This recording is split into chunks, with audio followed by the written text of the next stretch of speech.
आणि यानंतर बातमी पुणेकरांसाठी आहे, मात्र ती आनंदाची बातमी आहे। पुणे शहराला पाणी पुरवठा करणाऱ्या धरणांच्या पाणी पातळीत वाढ झाली आहे। होय, जून महिन्याच्या पहिल्या आठवड्यात धरणं भरायला सुरुवात झाली आहे। मे महिन्यात झालेल्या पावसामुळे धरणांच्या पाणीसाठ्यात वाढ होतीये।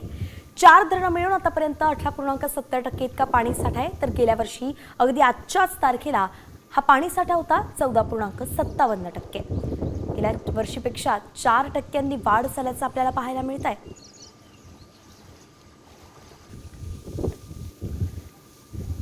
खडकवासला धरण 41.1% भरलेलं आहे,